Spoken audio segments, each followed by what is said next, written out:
Could this be the week where women realise they have less control than they're being sold? Frankie, as the only person on the panel with any eggs left, do you think... I'm here with all that ovaries. Talk about controversial. How do you know? Yeah, how do you know?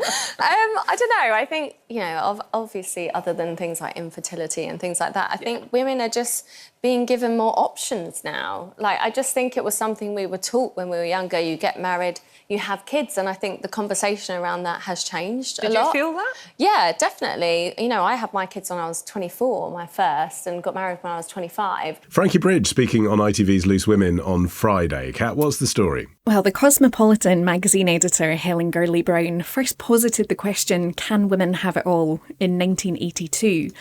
And it's been a... Stories of the week, Kat. Well, we've already had 1982 on this episode. Channel 4 was set up in 1982 also.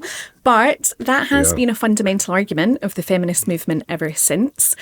Gurley Brown's book wasn't so much a feminist manifesto as an advice manual on how to get ahead at work, run a family home and please your man. But that question of whether a woman can have a career or indeed a fulfilling life and be a mother is one that endures and has an impact on birth rates. And this week we have had yet more figures that show that all of this has an impact on birth rates. Birth rates are falling consistently across the UK. Of course, nature abhors a vacuum, and so, as it often does, social media is helping fill the void. There's long been a push to have women freeze their eggs just in case life gets in the way of having kids.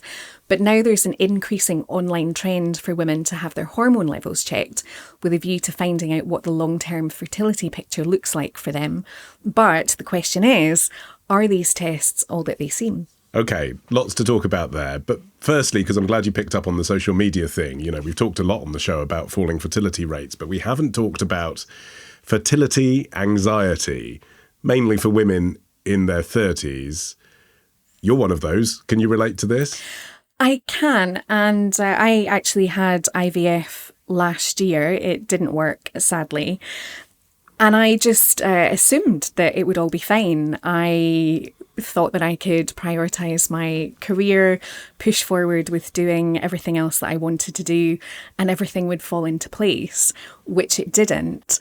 And as a woman of a certain age, I am punted the kind of adverts that are causing fertility anxiety all the time. And it really infuriates me because a lot of these adverts are for tests that are being sold as a way to give women peace of mind. So the idea is, don't worry if you're not sure about having children or whether you haven't met Mr. Right yet, or you just want to focus on your career first.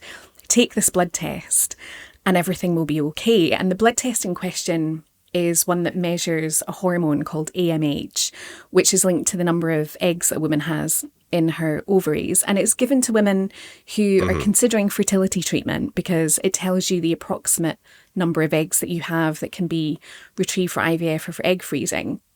But actually, it can't predict the chances of conceiving. It can't predict the health of your eggs or your fertility status. But regardless of all of that, online companies and social media influencers are marketing this test as a fertility tool. And I think it's a class issue too, because these tests are phenomenally expensive. They cost £500 to £900. They're out with the reach of most women, or many women. And egg freezing is prohibitively expensive too. And I think the lesson is a really hard one, and it is that when it comes to the female body, knowledge isn't always power, and there's almost no such thing as control. But of course, TikTok influencers, private companies can't sell that as an aspiration. And so this fertility anxiety is just being fueled by these companies and by social media. I mean, what about people who are listening to this thinking, OK, fertility anxiety, that's kind of like a fun label to put on this sort of trend for TikTok videos, but actually it's just a new name for family planning. That's all it is. It's always been part of every woman's thoughts is there an age at which it will be too late for me and should I plan for that? And I think that's a perfectly viable and sensible conversation to be having because, again, sex ed when you're at school is all about not getting pregnant. Your 20s when you're having fun is all about not getting pregnant. And I think it's only when you come to the point where you're either on your own, as I was, and you want to have a look at your options, or whether you start trying for a family, that you find out what the facts are. And another frustration of this, sorry gents, but we focus so much on the women, we don't talk about male fertility. So 50% of infertility cases in couples are due to the man contributing to the problem. And in about 30% of cases, it's purely the man's problem. But men aren't being punted £800, £900 sperm tests online. It's all about women, because again, we are still in this situation where when kids come into the picture, it is the woman who's taking time off work, it is the woman who is worrying about childcare, it's the woman's career and income prospects that are damaged. But the new element to this is very much these tests. They're essentially, I don't want to say essentially snake oil, but I think if women knew what the actual implications were of them, they wouldn't be spending all of this money, and certainly they wouldn't be making massive life decisions based on them. And that's backed up by research. So researchers in Australia conducted a study of around 1,000 women. And in a blind test, they gave some an information pamphlet that talks about the facts about AMH tests, and the other pamphlet just gave the kind of information that you get on TikTok videos. And unsurprisingly, those with the facts didn't want to go ahead and take the test because they knew that ultimately it just wasn't going to tell them anything useful. Because it's unreliable? I mean, what's the main reason the test doesn't work? Well, it tells you, it measures the hormone that tells you how many eggs you have in your ovaries, whether you have a decent egg reserve. But it doesn't tell you anything other than that. So you might have lots of eggs, but they might be of all poor quality. So they might not actually be able to go on to be viable.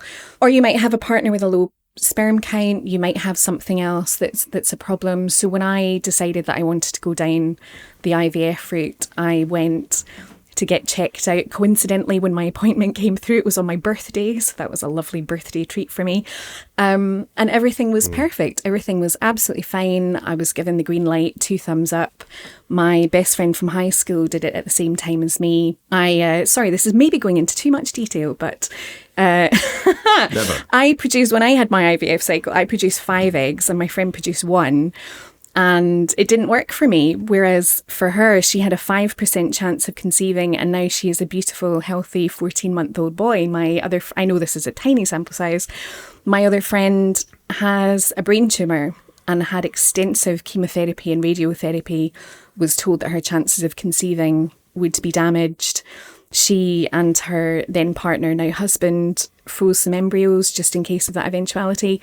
But she, after all of the chemotherapy and radiotherapy, got pregnant naturally at the age of 40 and again has a lovely little boy. So you just don't know is the point. But women are making serious life decisions and they're relying on these tests, and the tests really don't tell you anything.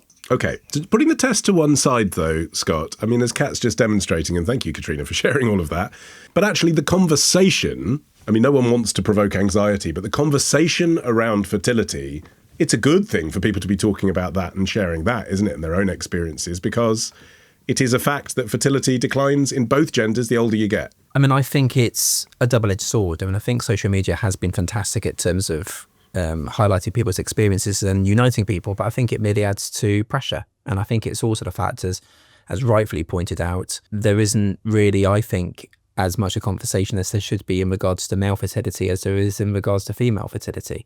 And I think there is part of it is, I guess, societal shame around men in terms of fertility and not wanting to have an open conversation as much as about that with other people.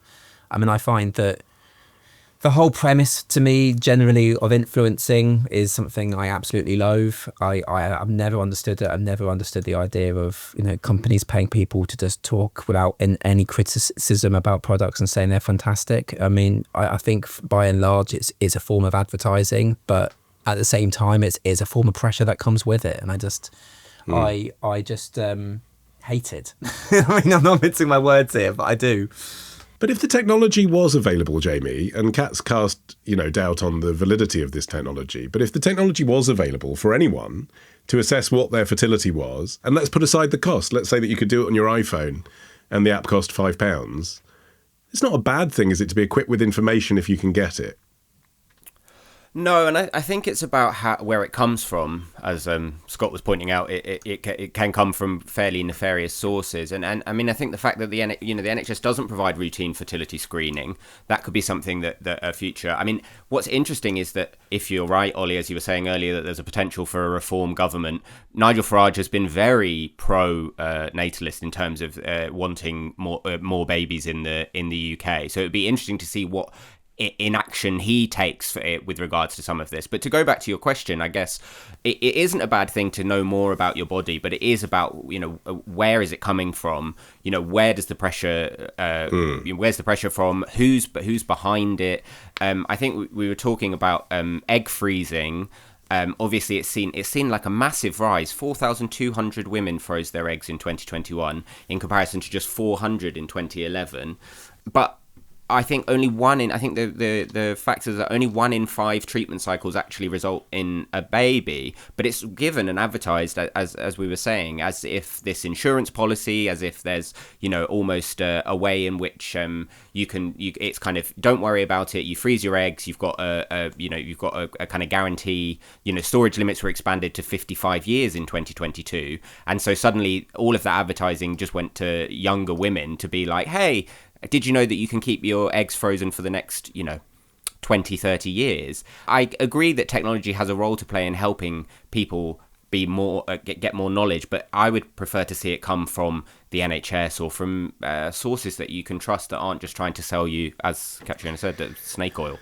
I guess, though, some of it is just human instinct, isn't it, though, Kat? It's a bit like the weight loss jabs and people's desire to have those. Obviously, they can help people, who suffer from poor health due to obesity, but there's also just a desire in so many of us to be thin because of what we see on social media. And for a lot of women, they get to a certain age and it's just like the biological imperative is there. My ovaries are singing to me. I'm interested in this content because of the human urge to reproduce. I mean, social media is there to fill that void, but 200 years ago, it would be talking about, which of the young men in the village are you going to marry? And that's absolutely fair. And I'm not against any of the tests if the test gave you reliable information that actually could help you.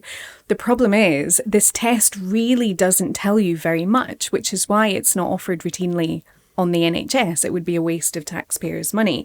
And it is generally a waste of your money if you are spending a lot of cash on a test that isn't ultimately going to give you the information that you need, and if you're making significant life decisions based on this. And again, I think egg freezing is offered as a panacea, but actually the chances of it resulting in a live birth are very, very slim, and people don't talk about that. I mean, when I started my IVF journey, I think is the modern phrase for it, nobody said you have a 5% chance of this working until afterwards when it didn't work. At no point was that discussed. And I think these kind of figures, and I don't, you don't want to scaremonger, but I think you need to be armed with the facts. And it's easy for you lads, because if you want to test your fertility, you can just have your sperm checked. And that is a reasonable test of what you look like. But also it will give you credible, useful information, whereas the AMH test does not give you credible, useful information, but women are being punted it online. It's not really comparable to the fat loss jab, because the fat loss jab works. If you take the fat loss jab, you're going to lose weight. If you get an AMH test and you decide you're going to wait 5 years to have kids, you may never have the chance to have children. It is very, very different.